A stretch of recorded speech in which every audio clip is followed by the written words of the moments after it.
السلام عليكم ورحمه الله وبركاته. بصوا يا حبايبي، احنا هنعمله النهارده بط بطريقه جديده. انا في فرح هنا في الارياف، فانا قلت ايه لازم اشوفكم معايا. ماشي، تعالوا هنا. تعالوا نبدا. دي اول حاجه جبنا الحله وحطينا فيها السمنه. وده ايه ده؟ قولي لي ده. بصل على بصل.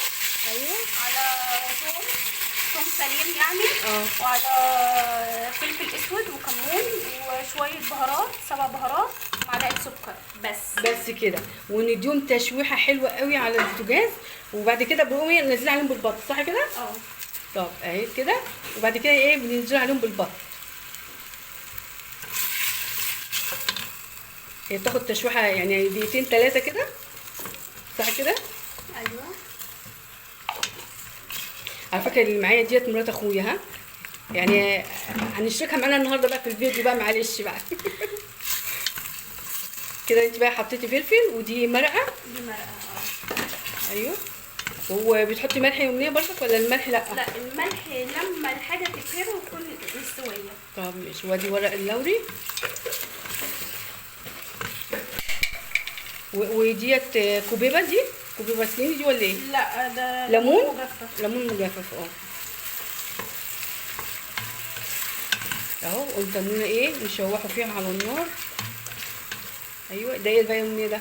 7 بهارات وكمون. 7 بهارات وكمون. ماشي. وبعد كده انت بقى نقلبه فيهم كده اهي لحد ما تشوحهم. بيتغيب معاكي ولا على طول؟ الايه؟ بتغيب معاكي في التشويحه؟ لا، ده هو خلاص، بس الحاجه كده تدبل. احط بقى خلاص. الخضار ده يدبل، وبعد كده هتقوم نازله عليه ايه بالبط اهو زي ما انتم شايفين كده اهو.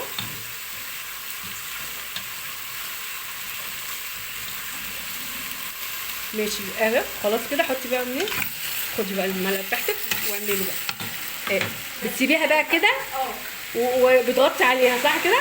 هديها بقى، هزودها بس لما اعرف ان هي شكشكت من تحت.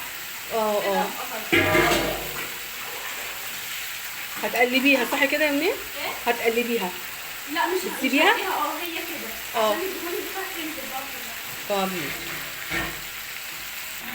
بصوا يا حبايبي، دي الحله الثانيه. يعني احنا عملنا الحله دي في الاول، وبعد كده عملنا الحله دي الثانيه. خلاص كده اهي. بتزود عليها الميه وبتسيبها بقى لحد ما تستوي، وبعد ما تستوي هنحمرها وهوريكم تبقى شكلها ازاي. اشتمي خدت بالك. ادي اهي حطينا الميه وهنسيبها نغطيها ونسيبها بقى لما تستوي خالص، وبعد كده يعني لما نيجي نحمرها في الفرن انا هوريها لكم ازاي. ماشي، باي. بصوا اهو احنا كده خلاص طلعنا البط اهو زي ما انتم شايفين، وهنروح نحطوه في الفرن. ماشي، خليكم بقى معايا.